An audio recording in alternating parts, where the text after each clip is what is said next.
That entire night, the whole of Mississippi went cold, and the nation at large shook and shivered when news of Charles Caldwell's assassination broke out on December 25, 1875. This was a sad one, unexpected. Buck Cabell, a man he thought was his trusted friend, had lured him out for a Christmas week drink, only for him to be shot in the back of the head. And in his pre-mortem moment, Caldwell had said to the mob, "Remember, when you kill me, you killed a gentleman and a brave man. Never say you killed a coward." Then the mob riddled him with bullets to finish him off. You might be wondering who the man Charles Caldwell was, that his death should have had such a great impact on an entire state, and even the nation at large. Charles Caldwell, born into the shackles of slavery in the 1830s, would rise up against all insurmountable odds to become a behemoth figure in the fight for equal rights. Forget the stoic generals and the celebrated athletes. The bravest man you've never heard of wasn't draped in glory or wielding a weapon. Charles Caldwell, his name likely unfamiliar, faced a different kind of battlefield, one fueled by prejudice and an unwavering quest for justice.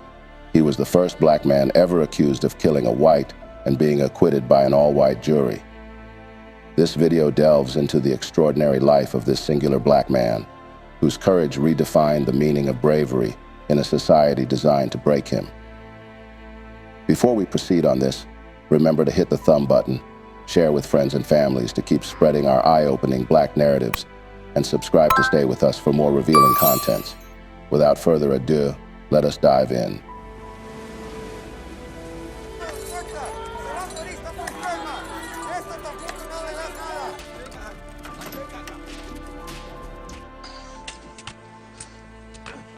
Charles Caldwell was a born slave who also shared in the anguish of other slaves. He, alongside others, worked in the enormous cotton plantations in harsh weather conditions for a very long period of time. They were subjected to brutal circumstances as they served their masters. They were deprived of their rights, good food, education, and all that came with not being a black and a slave. Generally, slavery in Mississippi existed in so many forms, ranging from the enslavement of African Americans on small farms, to those farming on large plantations, to those in cities and those in the towns, to those inside white homes and those out in the fields, and down to the industries and as well in transportation. Slavery hovered over every sector and structure in Mississippi, and although slavery had such a wide variety of faces, the underlying concepts were always the same. Slaves were considered properties, and they were property because they were black. Their status as property was enforced by violence, actual or threatened.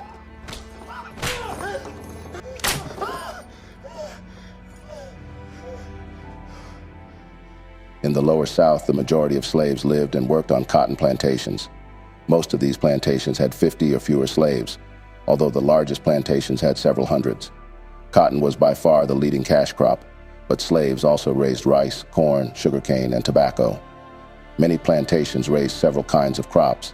Enslaved individuals had to clear new land, dig ditches, cut and haul wood, slaughter livestock, and make repairs to buildings and tools. In many instances, they worked as mechanics, blacksmiths, drivers, carpenters, and in other skilled trades. Black women carried the additional burden of caring for their families by cooking and taking care of the children, as well as spinning, weaving, and sewing. The diets of enslaved people were inadequate or barely adequate to meet the demands of their heavy workload. They lived in crude quarters that left them vulnerable to bad weather and disease. Their clothing and bedding were minimal as well. The heat and humidity of the South created health problems for slaves who worked in the plantations. Unsanitary conditions, inadequate nutrition, and unrelenting hard labor made slaves highly susceptible to diseases. Illnesses were generally not treated adequately, and slaves were often forced to work even when sick. The rice plantations were the most deadly. Black people had to stand in water for hours at a time in the sweltering sun. Malaria was rampant. Child mortality was extremely high on these plantations, generally around 66%. On one rice plantation, it was as high as 90%. One of the worst conditions that enslaved people had to live under was the constant threat of sale. Even if their master was benevolent, slaves knew that a financial loss or another personal crisis could lead them to the auction block. Also, slaves were sometimes sold as a form of punishment. In the case of African American women, they had to endure the threat and practice of sexual exploitation. There were no safeguards to protect them from being sexually stalked, harassed, or raped, or to be used as long-term concubines by masters and overseers. The abuse was widespread, as these white elites in positions of power would normally take advantage of the situation of enslaved black females. Even if a woman seemed agreeable to the situation, in reality she had no choice. Slave men, for their part, were often powerless to protect the women they loved. In addition to the authority practiced on individual plantations, the slaves in Mississippi had to live under a set of laws called the slave codes. These laws ensured that the slaves were considered property, not people, and were treated as such. Slaves could not testify in court against whites, make contracts, leave the plantation without permission, strike a white even in self-defense, buy and sell goods, own firearms, gather without a white person present, possess any anti-slavery literature, or visit the homes of whites or free blacks. The killing of a slave was almost never regarded as murder, and the rape of slave women was treated as a form of trespassing. At all times, patrols were set up to enforce the codes. This brings us to the person of Charles Caldwell. Seeing all these as he grew up, the black audacious man sought various means to seek his freedom and that of the other blacks. In a bid to do this, he started his fight by, first, learning how to read and write. He, alongside other philomaths, stood up against all odds to make sure they were able to read and write. Some held underground schools in secret places, often in deep woods, late at night or early in the morning. Says Heather Andrea Williams, a historian and scholar in African American studies. In her book, Self-Taught African American Education in Slavery and Freedom, Heather Andrea Williams narrates the ordeals of slaves as they took different risks in order to learn how to read and write despite the risks it entails. In slavery, the very act of learning to read had become a secret form of resistance, but in its aftermath, freed people transformed the act of being literate from an act of secrecy to one of life's necessities. She writes, Williams also tells the story of slaves who received lessons in pit schools, so named as such because they were indeed pits in the ground, way out in the woods, away from the master's surveillance. She also writes about slaves who hid spelling books under their hats to be ready whenever they could entreat or bribe a literate person to teach them. It was all shades of risk because when caught, they were either whipped severely or brutally beaten. Others had their fingers or toes chopped off, and some served jail terms. All these didn't stir the ambitious and diligent Caldwell. He was, however, willing to fight for his rights and that of his people. As an adult, Caldwell worked as a blacksmith in Clinton, a small town located outside of Jackson, Hinds County, Mississippi. Thanks to his skill as a blacksmith, Caldwell had begun enjoying more autonomy than other plantation slaves by virtue of his skill. Back then in the 19th century in Mississippi, blacksmiths were highly prized in the plantations because of their efficiency in making and fixing farm implements. Caldwell, on the other hand, was a man who would deliver his work so perfectly that he commanded considerable respect within his community. Charles Caldwell, being a black man, was never meant to have a voice. Mississippi's white ruling class made sure of this. He was part of Mississippi's silenced majority in 1860, 436,600 enslaved people to 354,000 white people, according to the census, who would be granted full citizenship after the Civil War. Despite these, his outspoken, brave, and daring status allowed him to become involved in politics after the Civil War. He was one of the 16 black Republicans to participate in the Mississippi Constitutional Convention in 1868, which extended the right to vote to all men and created a framework for public education. Shortly after the convention's adjournment, an event involving Caldwell signaled the coming of a new order. Caldwell was shot at on a particular day by the possibly deranged son of a highly respected white judge, and he had dodged the gunshot and shot back at his shooter, killing the young man. He was then tried for murder and acquitted, underscoring the legal rights that Reconstruction granted to freed people. Caldwell supported the radical Republicans in the convention, but the proposed constitution they crafted was rejected in a statewide referendum. When Mississippi eventually adopted a different constitution in December 1869, Caldwell stepped down from his position on the Hinds County Board of Police and was elected as one of 5 black men to the Mississippi Senate. Caldwell would then serve in the Senate, and by his 5th year in service, he would have earned a reputation as a radical Republican, voting for both the 14th and 15th Amendments, as well as additional measures to bring racial and gender equality to the state. Despite his progressive stance on racial and gender issues, Caldwell's primary focus during his time in office was resisting a wave of anti-Republican and anti-black violence which spread through Mississippi as anti-Reconstruction Democrats were determined to reclaim the state legislature. It is estimated that between 1870 and 1875, the Ku Klux Klan and other white supremacist organizations had killed several hundreds of black men and women, as well as some white Republicans. The editorial that appeared in the August 4, 1875, issue of the Hinds County Gazette sounded an ominous note for African American residents of Clinton and Raymond, 2 towns a few miles west of Jackson, Mississippi.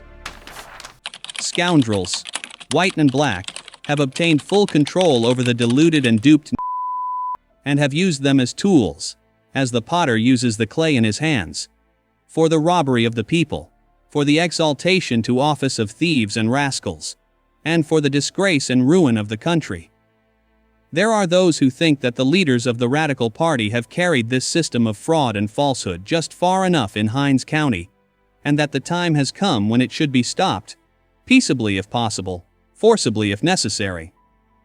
Desperate cases require desperate remedies.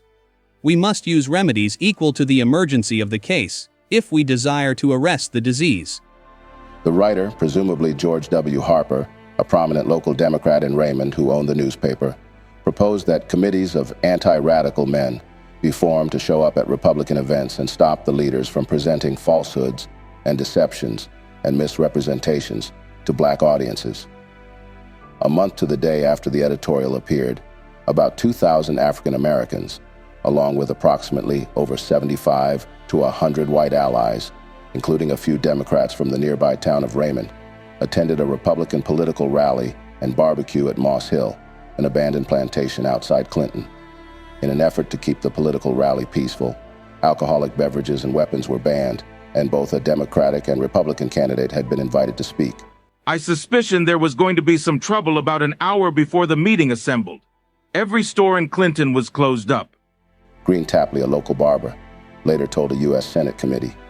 He ran into a group of people from Raymond and judged from that this was a portion of this committee recommended by the Raymond Gazette.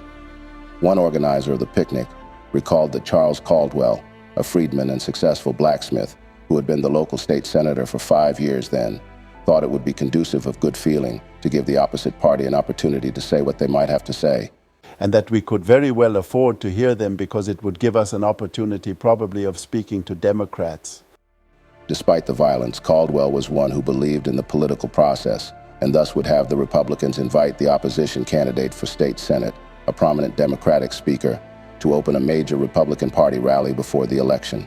Judge Amos R. Johnston, the white Democratic state senate candidate invited, had given the opening speech with no problems from the predominantly black crowd.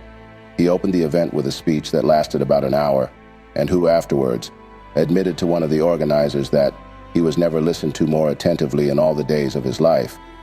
But the moment a former Union Army officer, Captain H.T. Fisher, also editor of the Jackson Times, representing Republican Governor Adelbert Ames, began with his speech.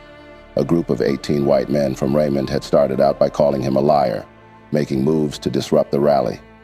Caldwell had tried intervening to keep the peace, but gunfire broke out and Lewis Hargraves, a freedman, was shot in the forehead and killed instantly.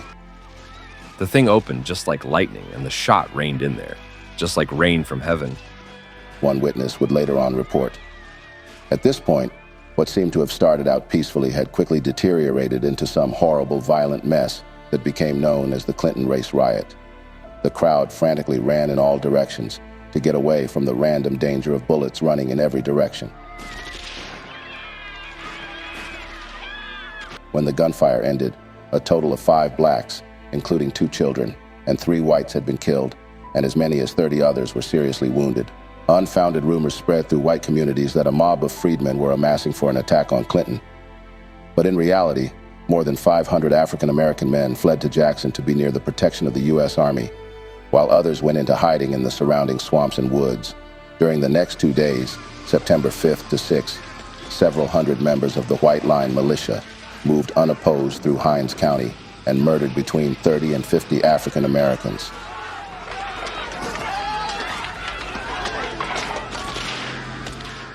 Dragging many of them out of their homes and shooting them on the spot. Homes that were empty were looted for valuables. Over the next several days, there would be a bloodbath in the cold streets of Mississippi. This is that cold American history they won't say never happened, 1875. Governor Ames would anxiously write to President Ulysses S. Grant on September 8th, asking for federal assistance. Edwards Pierrepont, the Attorney General, who was at best indifferent toward the administration's reconstruction efforts, would ask Ames if the insurrection could simply be put down with state forces. Ames would reply that attempting to use white militia against the white liners would be ineffectual, and organizing a black militia risked a war of races that would spread through the South. Pierrepont forwarded the correspondence to President Grant, along with several dispatches from Mississippi, including a message from the chairman of the Democratic Conservative State Committee claiming that perfect peace prevails throughout the state. The whole public are tired out with these annual autumnal outbreaks in the South. Grant responded, admitting his reluctance to get involved, and would advise Pierrepont to suggest to Ames that he strengthen his position by exhausting his own resources before resorting to federal assistance. But, he added, Governor Ames and his advisors can be made perfectly secure. As many of the troops now in Miss, as he deems necessary, may be sent to Jackson. Pierrepont, however, selectively quoted from the president's letter in his reply to Ames on September 14th, encouraged him to suppress disorders with the state militia, and promised federal intervention only in the event of a rebellion against the state government itself. Ames received Pierrepont's letter shortly before it appeared in various newspapers, which effectively announced to Mississippi residents that the federal government would not interfere. Sarah A. Dickey, a white educator who had just established a college for black women in Clinton, would write angrily to Grant, "Whoever says to you that our troubles in Mississippi are slight, and that we do not need assistance from the federal government, is an enemy to the colored people and sanctions their slaughter." She added that she had been at the barbecue earlier that month. "I saw enough with my own eyes to convince any honest person that the Republicans went there for nothing but peace, profit, and pleasure, and that the Democrats who were on the ground went there for the express purpose of creating a disturbance and of killing as many as they could." The violence became so intense that Mississippi's Republican governor, Adelbert Ames, began to organize and deploy black militia units, placing Senator Caldwell in charge of 2 companies based in Jackson. Caldwell took a small group of militiamen to deliver arms to another company in Edwards, an act which fanned fears of a race war. Bowing to the anger of white Mississippians, Ames acceded to a peace conference with Democratic leaders on October 13th, at which he agreed to stand down the militia in return for a promise that white line violence would cease. The militia was disbanded, but the attacks on Republicans did not stop, and on November 2nd, the Democrats won control of the state legislature, when many African-American voters stayed home out of fear.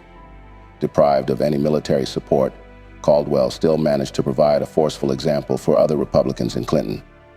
On Election Day, when some of his Republican colleagues expressed a desire to heed the Democrats' warnings not to vote, Caldwell insisted that surrender was not an option. No, we are going to stay right here.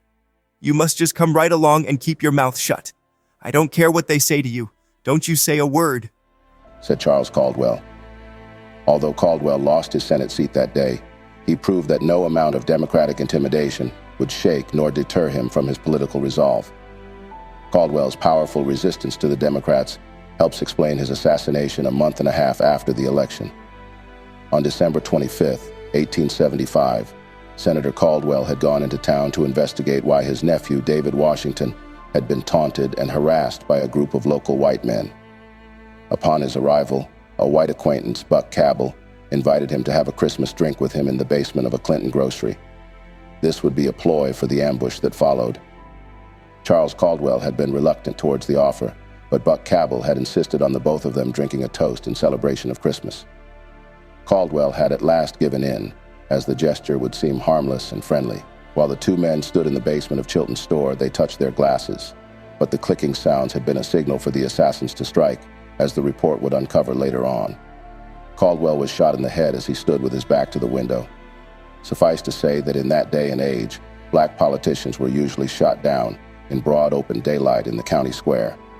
But Charles Caldwell was no ordinary politician. He was strong, he was fearless, he was a dead shot, and nobody wanted to meet him face to face. With one last painful effort after being shot in the head, Charles Caldwell had pulled himself up and erect, smoothed the wrinkles in his blood-stained coat, and said, "Remember, when you kill me, you killed a gentleman and a brave man. Never say you killed a coward. I want you to always remember it when I am gone." Other black men in the vicinity were shot as well. Caldwell's brother Sam, who had nothing to do with politics, was not left out. He died after his last request was granted. He was carried out into the street so that all could see that he remained defiant. After this, Caldwell's corpse and that of his brother were taken home, but unfortunately, these white mobs would later burst into his home where his wife had laid his body and that of his brother, and they raised a ruckus, turning the bodies out of the coffins. Such cowards, they couldn't face him while he was alive. They could only do so when he was no longer able to defend himself. The following summer, a 5-member select committee of the U.S. Senate was appointed to investigate the events around the Mississippi election. During the hearing, Senator Caldwell's widow was questioned about the day her husband was killed, and then the testimony she gave was documented.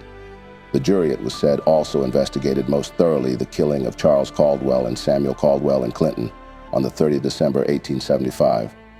They have been unable to find the party or parties engaged in the deed, and although nearly every man, white and colored, who lived in or near Clinton has been brought before the jury, there's been no proof sufficient to attach guilt to any man.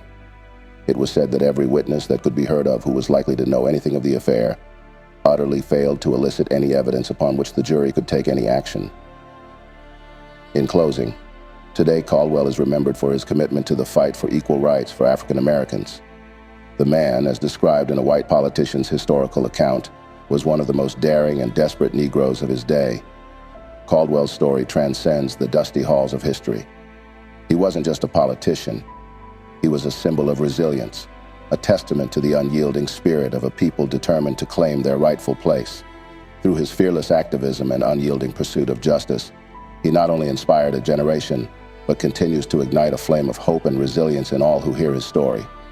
His bravery echoes not just in the past, but serves as a clarion call for us all to continue the fight for equality.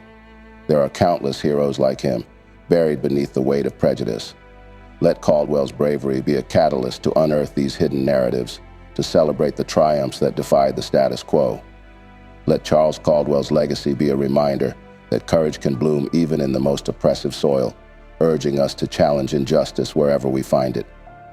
That brings us to the end of yet another interesting video segment. We thank you for coming this far with us. If you did find this worth the while and eye-opening, be kind to hit the thumb button, share with friends and families to keep spreading our informative history, and subscribe to stay with us all the way. Thank you for watching.